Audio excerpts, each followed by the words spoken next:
pagi anak-anak. Apa kabar hari ini? Ibu harap semuanya dalam keadaan baik-baik. Sebelum kita mulai, Ibu minta salah satu anak pemimpin kita dalam doa. Hari ini kita akan belajar mengenai kelimpahan unsur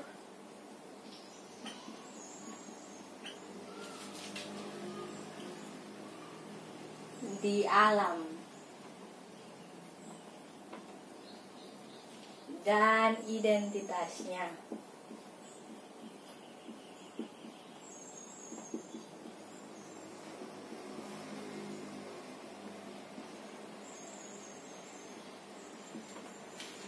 Nah, ada beberapa unsur di alam.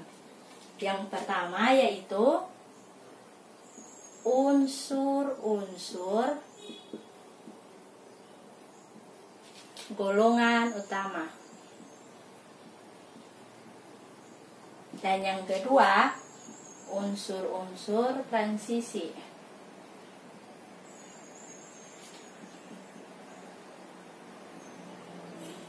Dan yang terakhir adalah unsur-unsur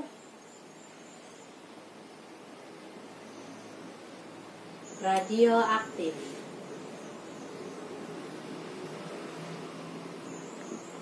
Nah, di antara tiga ini ada unsur-unsur golongan utama yang terdiri lagi atas tiga. Yakni yang pertama gas mulia,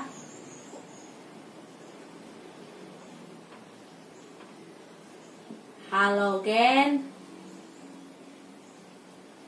dan yang terakhir ialah periode ketiga. Nah, hari ini kita mulai dengan unsur-unsur golongan utama dan unsur-unsur transisi. Hari ini kita fokus pada poin-poin yang ini. Kita mulai saja yang pertama yaitu gas mulia.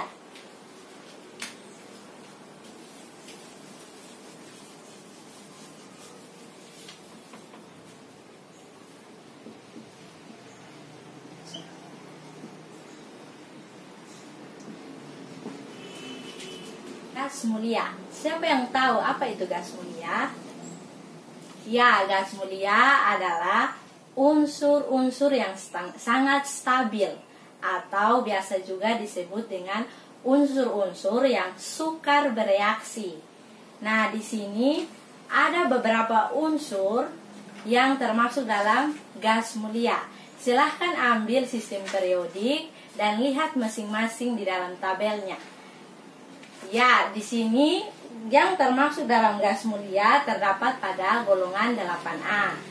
Golongan 8A ini terdiri dari helium, neon, argon, kripton, dan juga xenon dan radon.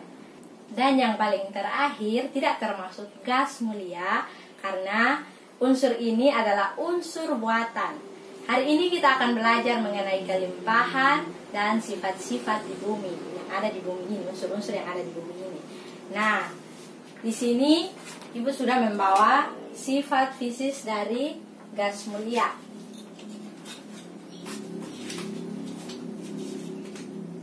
Nah, di sini yang pertama, sifat yang pertama yaitu nomor atom, massa atom, jari-jari atom, energi ionisasi, afinitas, rapatan, dan titik didih serta titik leleh.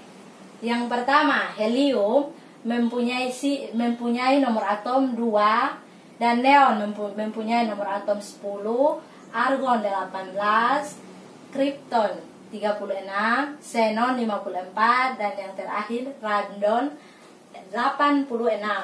Selanjutnya massa atom 4 helium dan 20 itu neon, argon 40, kripton 84, xenon 131, dan radon memiliki massa atom 222. Selanjutnya Ibu akan mengajak anak-anak lihat pada sistem periodik, di mana di situ sudah ada keterangan titik didih, titik leleh, massa jenis, nomor atom, bilangan oksidasi, sudah ada keterangan di atas masing-masing. Jadi nanti anak-anak tinggal lihat sifat-sifatnya pada tabel periodik. Nah, di sini Ibu akan membahas selanjutnya itu kelimpahan. Yang pertama, gas mulia yang pertama yaitu helium. Helium ini ditemukan di alam sekitar 52%. Helium ini dalam berbentuk gas. Gas yang tidak berwarna, tidak beracun, dan tidak berbahaya. Helium ini biasa digunakan untuk para penyelam, digabungkan antara gas helium dan gas oksigen, sehingga itu dapat membantu para penyelam untuk menyelam di dalam air. Yang kedua yaitu neon. Neon ditemukan saat ini sekitar 18%. Neon biasa dipakai untuk alat stabilizer. Nah, itu adalah unsur neon. Yang ketiga adalah unsur argon. Unsur argon ditemukan di muka bumi ini sekitar 93%. Unsur argon biasanya digunakan dalam lampu-lampu pijar. Nah, kita masuk pada unsur yang keempat yaitu kripton. Saat ini unsur kripton ditemukan di alam sekitar 11%. Namun unsur kripton ini sangat memiliki fungsi bagi masyarakat. Salah satunya untuk pengisian lampu tabung. Kelima adalah xenon. Xenon ini ditemukan di bumi sekitar 89%. Dan xenon biasa dipakai pada lampu-lampu sorot. Dan yang terakhir adalah radon. Radon ini dia jarang ditemukan karena dia bersifat radioaktif. Namun radon ini biasa digunakan untuk mendeteksi air di bawah tanah. Nah, itu adalah unsur-unsur gas mulia. Itu kelimpahan beserta kegunaannya di bumi ini. Nah, kita masuk pada poin yang kedua yaitu halogen. Halogen adalah unsur-unsur yang menghasilkan garam jika direaksikan dengan logam. Nah, kita perlu tahu bahwa unsur halogen adalah unsur-unsur non-logam. Nah, silakan anak-anak mengambil sistem periodik. Kita akan melihat unsur halogen ini terdapat pada golongan 7A. Silakan anak-anak lihat golongan 7A. Di situ terdiri dari fluor, klor, bron, iodin, dan astatin. Seperti biasa, yang pada bagian akhir adalah unsur buatan sehingga tidak termasuk pada halogen. Nah, yang pertama, unsur fluorin. Unsur fluorin ini sangat berbahaya. Warnanya yaitu kuning kehijauan. Namun, unsur fluorin ini juga memiliki kegunaan, yakni untuk merakit nuklir. Nah, kita masuk pada unsur yang kedua yaitu klor. Klor ini juga berwarna seperti fluor, yaitu kuning kehijauan. Klor ini digunakan untuk banyak produk, misalnya buat kertas atau membuat antiseptik. Nah, itu adalah kegunaan dari klor.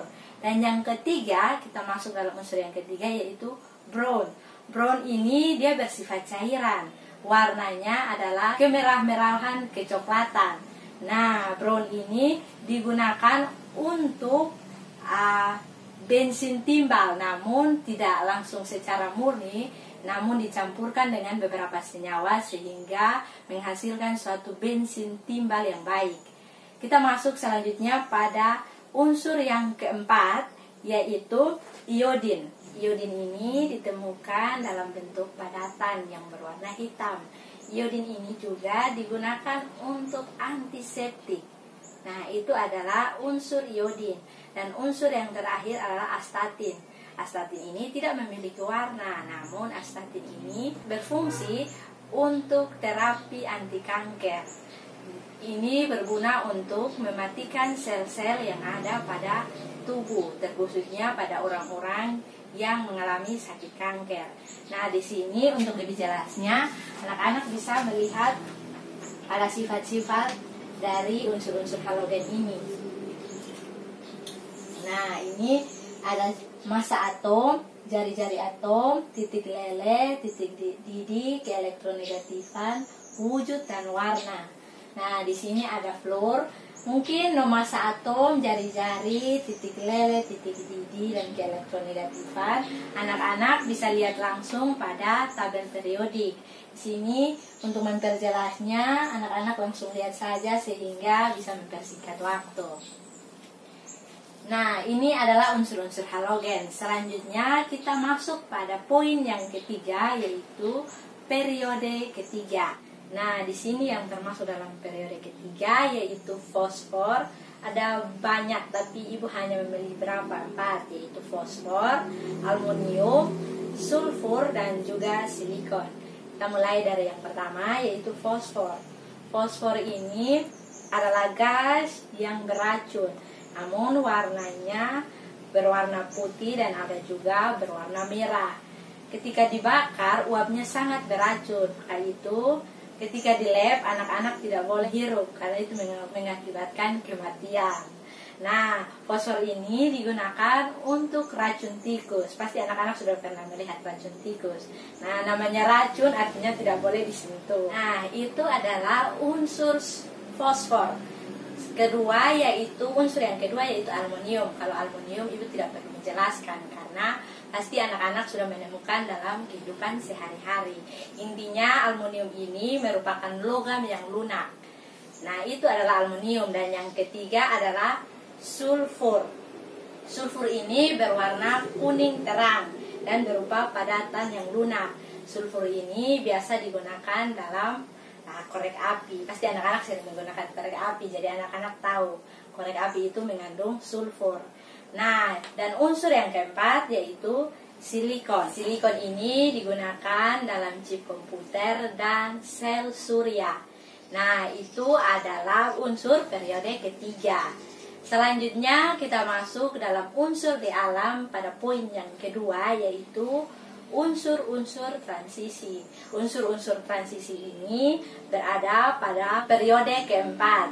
Nah, kita lihat periode keempat di sini ibu akan menyebutkan sifat-sifatnya saja dan unsur-unsurnya saja. Unsur-unsur transisi ini mirip dengan unsur-unsur lainnya. Unsur ini berwujud padat dan bersifat keras. Di sini ibu hanya menyebutkan sifat-sifat dari unsur-unsur transisi saja. Unsur transisi ini yang perlu kita ketahui bahwa dia bersifat logam. Jadi semua unsur-unsur transisi tergolong logam. Dan sifat yang kedua adalah warna senyawa. Senyawa unsur transisi umumnya itu semua berwarna, tidak ada yang berwarna, umumnya berwarna semua. Dan yang ketiga bilangan oksidasi. Untuk unsur transisi ini mempunyai beberapa bilangan oksidasi. Dan yang sifat yang keempat yaitu unsur transisi ini membentuk berbagai macam ion kompleks. Nah, ada beberapa unsur-unsur transisi. Di sini ada skandium, vanadium, kromium, mangan, besi, kobalt, nikel, tembaga, dan seng. Nah, ini adalah logam transisi. Ini materi kita pada hari ini. Selanjutnya, ibu akan membagikan LKS untuk anak-anak kerjakan. Namun sebelum itu, bentuk dalam 5 kelompok untuk mengerjakan LKS yang akan ibu bagikan. Sekian materi kita hari ini, yaitu unsur-unsur yang melimpah di alam dan identitasnya. Ada unsur-unsur golongan utama, unsur-unsur transisi, di mana unsur-unsur golongan utama itu terdiri dari apa-apa? Yang pertama, gas mulia. Yang kedua, halogen. Dan yang ketiga, periode ketiga. Nah, ini juga yang ibu bagikan bahwa anak-anak harus ingat bahwa disebut dengan unsur-unsur utama karena unsur-unsur ini lebih banyak melimpah di bumi, di tata surya, bahkan di alam semesta. Nah, unsur-unsur golongan utama ini orang-orang biasa sebut juga dengan unsur-unsur perwakilan. Jadi sekian materi hari ini. Tugas dari ibu yaitu anak-anak tolong carikan unsur-unsur logam transisi, kelimpahannya, dan sifat-sifat yang lebih lengkap lagi dari logam-logam transisi. Sekian pertemuan kita hari ini. Sebelum menutup, ibu meminta salah satu anak untuk memimpin doa. Ketua kelas, silakan tulis nama-nama yang tidak hadir pada hari ini dan berikan kepada ibu. Sekian pertemuan kita hari ini. Selamat pagi untuk kita semua.